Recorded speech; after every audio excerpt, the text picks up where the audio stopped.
బాదం హల్వా కోసం ముందుగానే నానబెట్టుకున్న బాదంని ఇలా పీల్ ఆఫ్ చేసుకొని తీసుకోండి.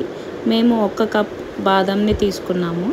దానికి మళ్ళీ 1 కప్ మిల్క్ తీసుకొని యాడ్ చేసుకొని మిక్స్ చేయండి.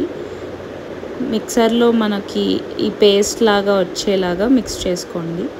ఆ తర్వాత ఒక ప్యాన్ తీసుకొని గీ వేసుకోండి. అప్పుడు టేస్ట్ చాలా బాగుంటుంది. గీ వేసుకొని 2 స్పూన్స్ ఆ పేస్ట్ని కొంచెం పచ్చివాసన పోయేదాకా ఫ్రై చేసుకోవాలి.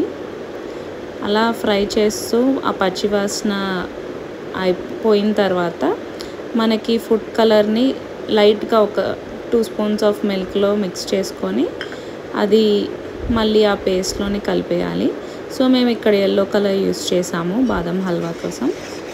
అండ్ అలా మిక్సింగ్ అయిపోయిన తర్వాత లాస్ట్లో మనం షుగర్ యాడ్ చేసుకుంటాము. షుగర్ కూడా ఇక్కడ సేమ్ క్వాంటిటీ 1 కప్ తీసుకుంటున్నాము. సో అది కూడా వేసేసుకొని అది షుగర్ మిక్స్ అయ్యేదాకా మళ్ళీ కలుపుకోవాలి.